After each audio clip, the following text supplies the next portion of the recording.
Hi hello friends, welcome to SP Tamil info channel. நம்ம இன்றைக்கி பார்க்க போகிறது மிளகாய் பஜ்ஜி. பாருங்க, பெரிய மிளகாய் பஜ்ஜி. இது வந்து உங்களுக்கு மார்க்கெட்லேயே கிடைக்கும். இது வந்து காரெல்லாம் இருக்காது. இது வந்து மிளகாய் பஜ்ஜிக்கு தேவையான பொருட்கள் பார்த்துடலாம்.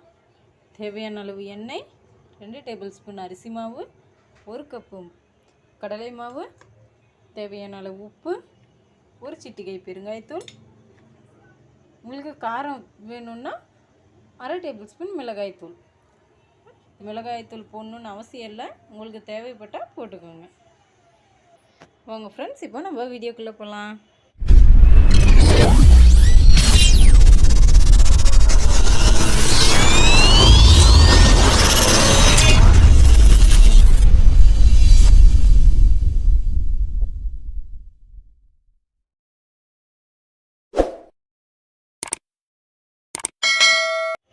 இப்போ வந்து நம்ம மிளகாயை அது உள்ளே இருக்க விதையெல்லாம் எடுத்துடலாம்.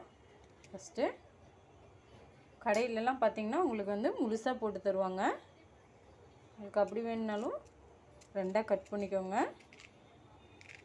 நம்ம வந்து வீட்டில் செய்கிறங்காட்டி நம்ம உள்ளே இருக்க விதையெல்லாம் எடுத்துடலாம். இப்படி விதையெல்லாம் நல்லா எடுத்துருங்க. உள்ளே இருக்கிற விதையெல்லாம் எல்லா இதுலேயும் இதே மாதிரியே நல்லா விதையெல்லாம் எடுத்துருங்க. பாருங்கள், இப்படி இருக்கணும். இதே மாதிரி நம்ம எல்லா இதுலேயும் எடுத்துடலாம்.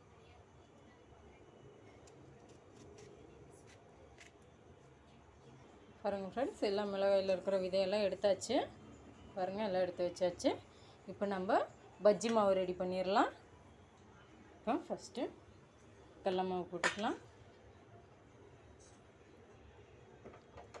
அடுத்தது அரிசி மாவு,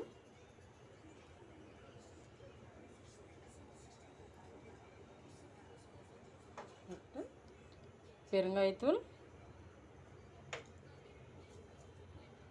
கொஞ்சம் மிளகாய்த்தூள், தேவையான அளவு உப்பு போட்டு தண்ணி ஊற்றி பிசைஞ்சிக்கலாம். கொஞ்சம் கொஞ்சமாக தண்ணி ஊற்றி பிசைங்க. நல்லா கொஞ்சம் கெட்டினா பிசைஞ்சிக்கோங்க, ரொம்ப தண்ணியாட்ட வேணாம்.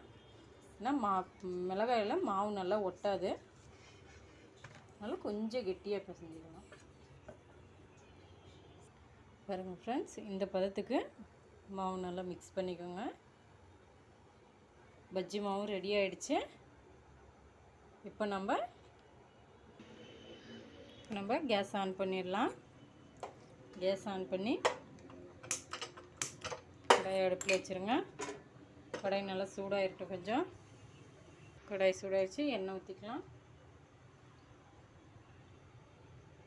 எண்ணெய் வந்து நல்லா சூடாகிருக்கட்டும். நல்லா சூடாகட்டும். எண்ணெய் நல்லா சூடாகிடுச்சு. இப்போ நம்ம மிளகு எடுத்து நல்லா பஜ்ஜி மாவில் போட்டு எண்ணெயில் போட்டுடலாம்.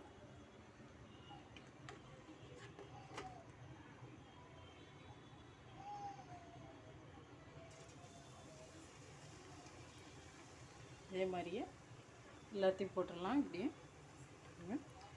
நான் வந்து அரை பீஸாக தான் எடுத்து போட்டுட்ருக்குறேன். இல்லை உங்களுக்கு முழுசாக போடணுன்னாலும் 2 எடுத்து முழுசாக போட்டுக்கலாம். அதையும் நான் போட்டு காட்டுறேன்.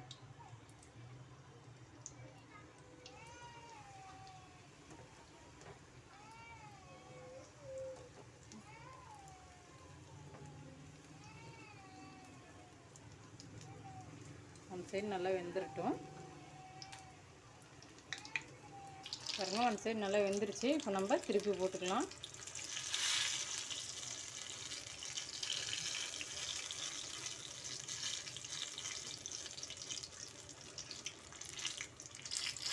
நல்லா வெந்துருச்சு. இப்போ நம்ம எடுத்துடலாம்.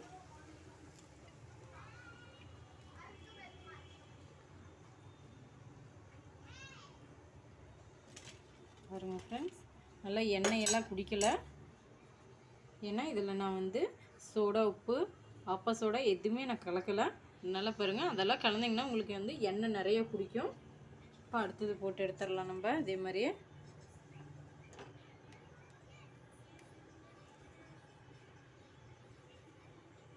எண்ணெயில் முழுசாக போட்டுடலாம்.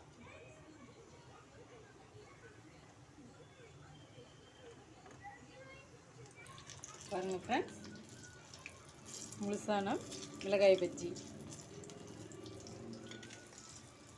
எல்லாத்தையும் இதே மாதிரி எடுத்துடலாம்.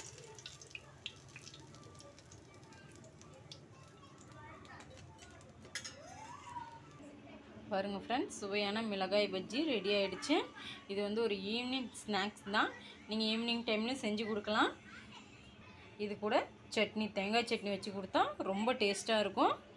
இல்லாட்டி மதிய லஞ்சுக்கு வந்து நீங்கள் வந்து ஏதோ ரசம் இல்லாட்டி சாம்பார் இந்த மாதிரி வச்சிங்கன்னா, தினம் காய் பொரியல், அப்பளம் இதே மாதிரி சாப்பிட்டிங்கன்னா ஒரு நாள் டிஃப்ரெண்ட்டாக மிளகாய் பஜ்ஜி வச்சு பாருங்கள். செம்ம டேஸ்ட்டாக இருக்கும். இதே மாதிரி உங்கள் வீட்லேயும் செஞ்சு பாருங்கள். செஞ்சு பார்த்து உங்களுக்கு பிடிச்சிருந்துச்சின்னா எங்களுக்கு ஒரு லைக் பண்ணுங்கள், ஷேர் பண்ணுங்கள், எங்கள் சேனலுக்கு ஒரு சப்ஸ்கிரைப் பண்ணுங்கள். தேங்க்யூ.